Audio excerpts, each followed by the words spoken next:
2024 akan menjadi momen pembuktian orang berotak di negara kita.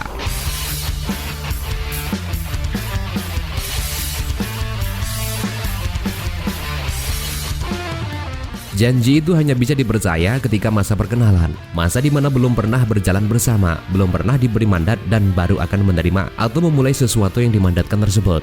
Pada awalnya, janji manis akan diterima dan diterima oleh penerima janji melayang dan bahkan kebayang. Seperti sebuah kisah janji para petinggi Partai Demokrat di masa lalu melalui iklan TV, katakan tidak pada korupsi yang membawa simpati, namun menjadi dasar ketika para petinggi yang ramai-ramai terbukti melakukan korupsi.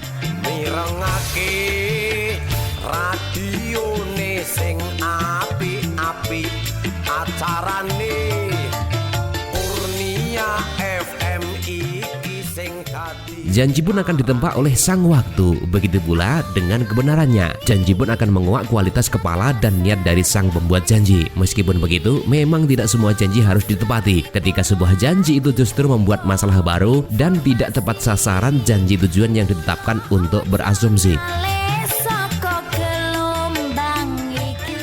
Contoh ringannya adalah janji jalan-jalan sore di taman yang harus digagalkan when sang hujan datang begitu deras. Janji itu mencerminkan kualitas, baik itu kualitas kesetiaan, pengetahuan, hingga niat baik. Seperti janji seorang Anies Baswedan yang kualitasnya bisa terukur yang menolak pulau reklamasi, namun pada akhirnya menerbitkan IMB Pulau Reklamasi. Itu bisa mencerminkan kualitas pengetahuan yang rendah karena memang janji itu mustahil untuk ditepati. Atau mungkin juga menunjukkan ada tujuan buruk karena kebijakannya IMB yang diterbitkan pada NJOB 15% itu menyebabkan krisis uang ratusan triliun yang seharusnya masuk ke DKI Jakarta dan bisa digunakan untuk kepentingan warga DKI Jakarta. Atau janji itu menyelesaikan banjir tanpa normalisasi sungai.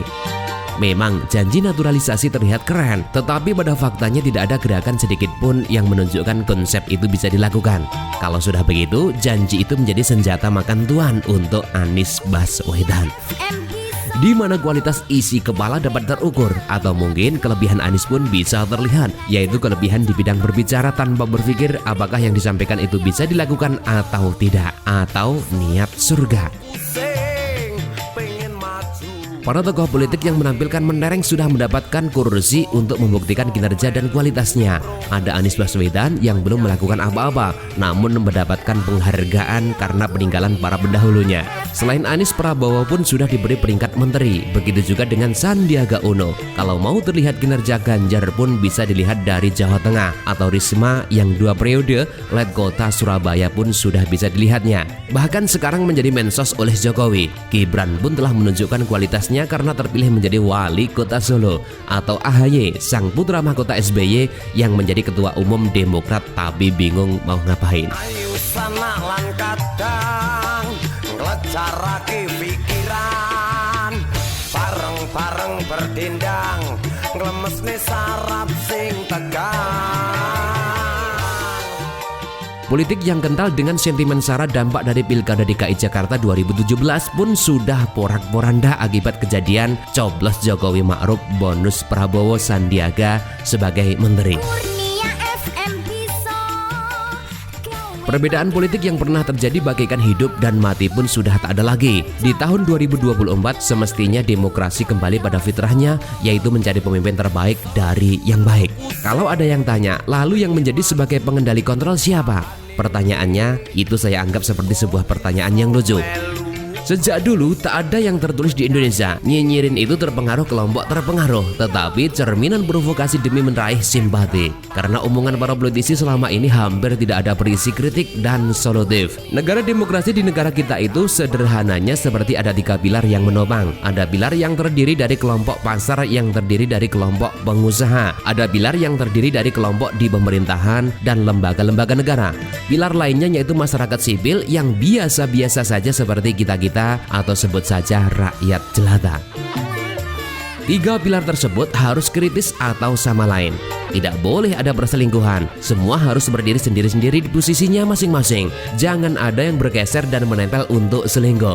Jika ada yang selingkuh, maka ada pilar yang memikul beban berat. Jika tidak kuat, maka negara yang disangganya akan hancur. Ayu sana lan kadang ngecarake pikiran, bareng-bareng berdendang nglemesne sarap sing tegang. Memang terlalu jauh jika kita menilai di tahun 2024. Tetapi yang perlu kita ingat adalah sebuah proses masa depan itu dibentuk dari apa yang dilakukan atau terjadi di masa ini. Paling tidak kita sudah mewariskan peluang baik untuk anak cucu, bahkan untuk diri kita sendiri yang masih mungkin menikmati pemimpin yang berkualitas, diharapkan mampu membawa Indonesia maju, adil, dan makmur. 2024 adalah pembuktian apapun persen masyarakat kita bisa memaksimalkan otaknya untuk berpikir, baik itu calon pemimpinnya, rakyat yang memilihnya kelak di tahun itu. Lalu kenapa ada gambar Gus Dur di video ini? Karena saya baru memahami apa yang Gus Dur alami dan peduli, dan itu membuat saya ingin tertawa bersama Gus Dur meskipun itu dalam mesin. Terima kasih. Artikel ini bersumber dari siwot.com yang ditulis oleh Cak Anton.